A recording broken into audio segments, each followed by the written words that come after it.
Al-Khamis, Al-Hadisul Khamis, hadis yang kelima, an Jabir radhiyallahu an, dari Jabir radhiyallahu an, annahu, sesungguhnya Jabir radhiyallahu an, ghaza ma'an Nabi sallallahu alaihi wasallam, berperang bersama Rasulullah sallallahu alaihi wasallam.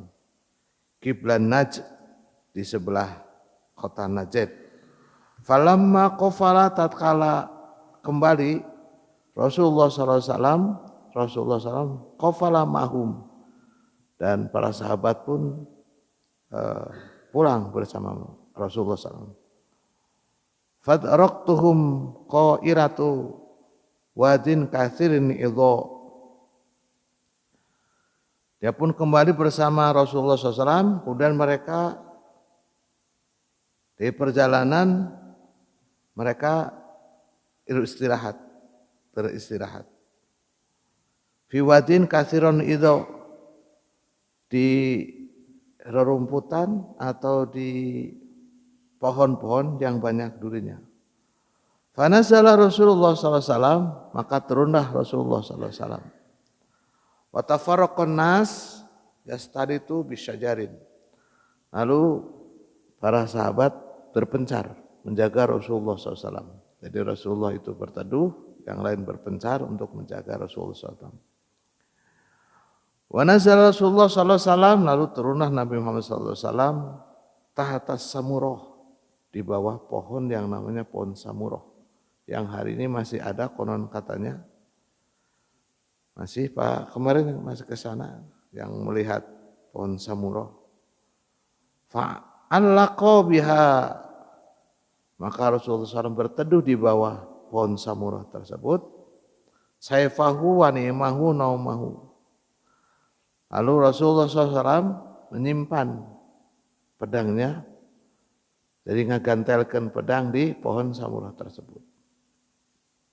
Wa ni'ma naumahu, lalu Rasulullah SAW bersandar di pohon tersebut dan ia beristirahat, tertidur. Faida Rasulullah SAW yad'una wa idza indahu Arabian. Lalu Rasulullah SAW terbangun, terkaget-kaget. Wa idza indahu Arab. Tatkala itu di depannya ada seorang Arab Badui. Di satu hadis menyatakan orang musyrik. Faqala, maka orang Arab Badui tersebut, orang musyrik tersebut berkata, inna hadza akhtara alayya safi. Pedang sudah ada di tanganku, sudah terhunus. Wa ana na'imun falyastaiqata wa huwa fi yadi sultan. Saat itu Rasulullah SAW baru saja terbangun. Qala, lalu si Arab itu berkata, mayyamna'aka minni, siapa yang akan bisa menyelamatkanmu dariku? Kata si Arab musyrik. Qultu, maka Rasulullah SAW berkata, Allah. Dengan berkata Allah Subhanahu wa taala, salasan 3 kali, dia nanya 3 kali. Mayyamna'uka minni, siapa yang akan bisa menyelamatkanmu dari pedangku ini? Allah, kata Rasul. 3 kali. Man lam yamna'uka minni, siapa yang bisa menyelamatkanmu dari pedangku ini? Qultu Allah. Ulam yu'aqib wa jalasa. Dan ternyata si musyrik tersebut tidak bisa menggerakkan pedangnya. Lalu ia terpuruk duduk di depan Rasulullah SAW. Nah, apa ini? Begini maksudnya. Kalau kita hubungkan dengan yang namanya tawakal, Rasulullah SAW sudah bertawakal, sudah berusaha. Dia mencari semak-semak belukar supaya tidak terlihat oleh musuh. Para sahabat berpencar untuk menjaga Rasulullah SAW. Tetapi ternyata musuhnya, orang musyrik ini lebih pintar ternyata menyelinap sampai tidak ketahuan sama para sahabat. dan Rasulullah SAW sedang tertidur. Nah, Rasulullah SAW sudah berikhtiar, yaitu menggantungkan pedangnya di atas. Kenapa dia di atas? Supaya mudah, begitu bangun langsung ambil gitu. Ternyata pedang itu juga sudah diambil oleh si kaum musyrik tersebut. Sampai-sampai akhirnya pedang itu digunakan oleh seorang musyrikin tadi untuk kampanye untuk membunuh Rasulullah SAW. Dan itulah kesatrianya zaman dulu gitu. Jadi tatkala membunuh ya lagi tidur ya jangan dulu dibunuh gitu. Karena itu adalah etika perang. Gitu. Jadi etika perang. Kan sama saja di etika perang atau undang-undang perang di dunia ini kan kalau orang yang masih pakai parasut kan tidak boleh ditembak. Ya, kecuali kalau sudah di bawah itu. Itu satu di antaranya. Mereka itu punya kesatria semacam itu. Lalu tatkala Rasulullah SAW pedangnya sudah dihunuskan ke beliau, si musuh itu berkata, siapa yang bisa menyelamatkanmu dari pedang ini?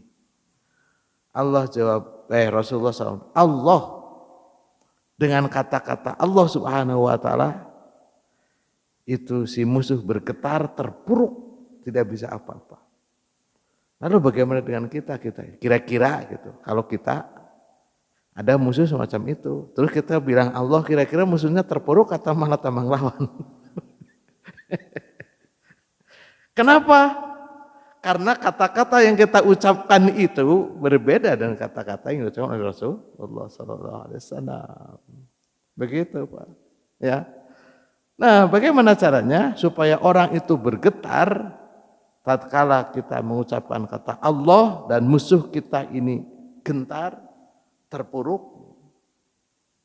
Maka kita selalu dekat dengan Allah Subhanahu wa Ta'ala.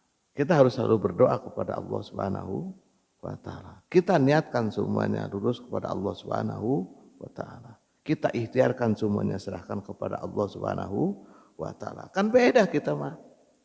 Niat perginya bukan karena Allah. Ya, usahanya bukan karena Allah. Coba kalau kita pergi, jarang gitu. Jadi Allah itu saat tatkala pergi doang, di tengah-tengahnya hilang. Kita sering sekali membaca yang kemarin. Nanti di sini juga ada doanya. Bismillahirrahmanirrahim. La haula wala quwata illa billah. Di pintu iya, setelah satu langkah lupa. Lupa yang kita katakan itu. Kan katanya bismillahirrahmanirrahim. La haula wala quwata illa billah. Kata jong we hilang Allah. Kalau siapa macam-macam itu semacam itu. Itu hal-hal yang semacam itu. Itu baru satu langkah, kata jong langsung. Hilang nama Allah. Nah, belum lagi tatkala kita mohon maaf menemui kegagalan. Apa yang terjadi? Yang terjadi di kita adalah murkusunu. Yang terjadi kepada kita adalah tidak lagi husnudon sama Allah, tapi sudon. Duh Gusti, saya teh usaha teh mesti isuk, tapi bisa memenangan wae. Nah itu capek-capek ting. Berangkat macet, apa yang terjadi?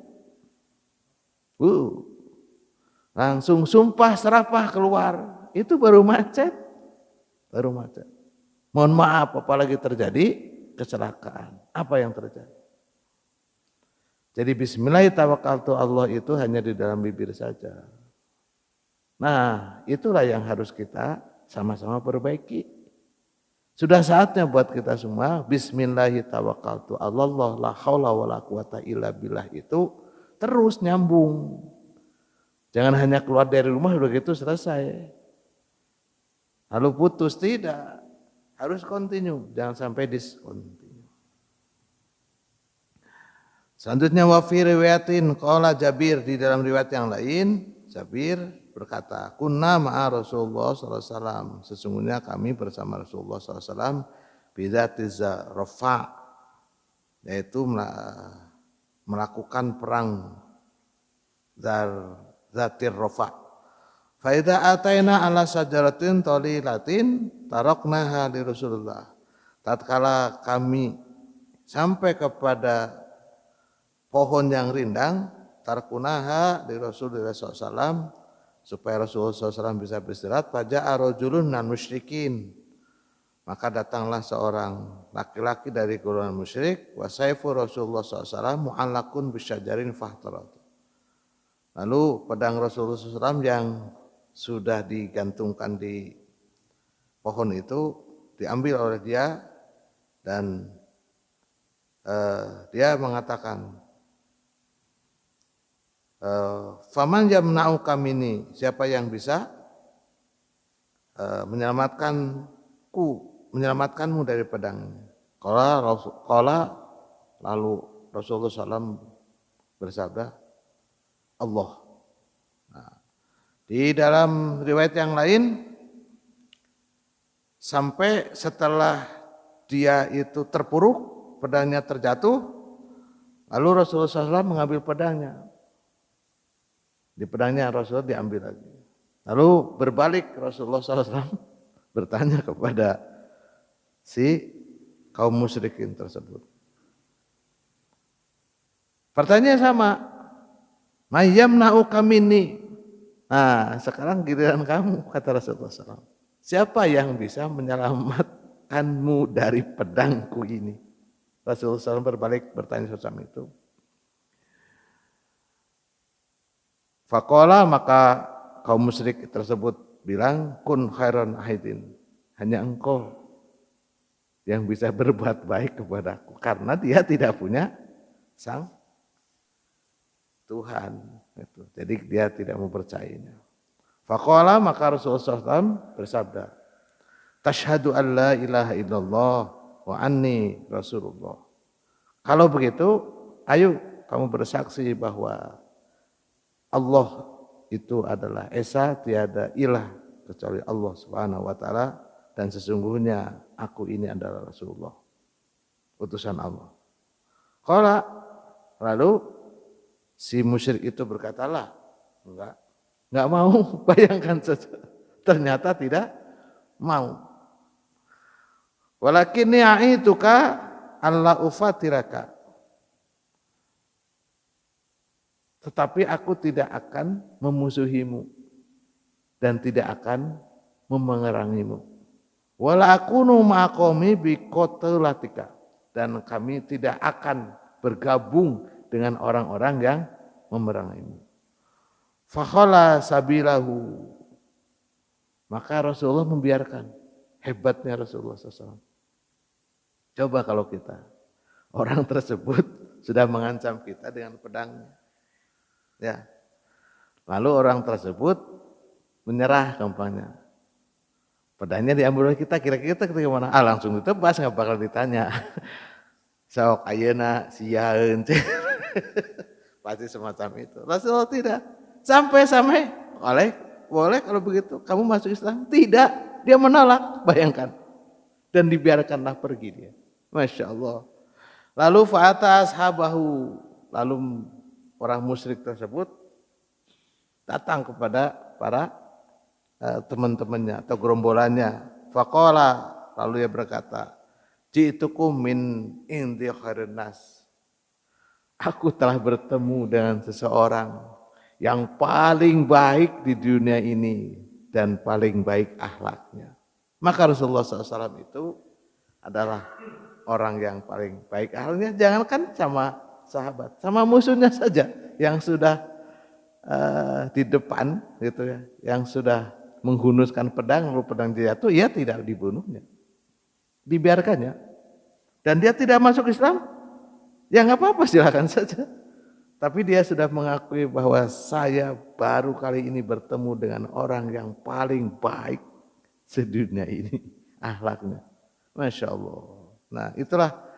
Nah disitulah nanti ada suatu cerita lalu nyambung. Dia itu bukan hanya dia yang masuk Islam, tetapi mengajak teman-temannya untuk masuk Islam. Barakallahu.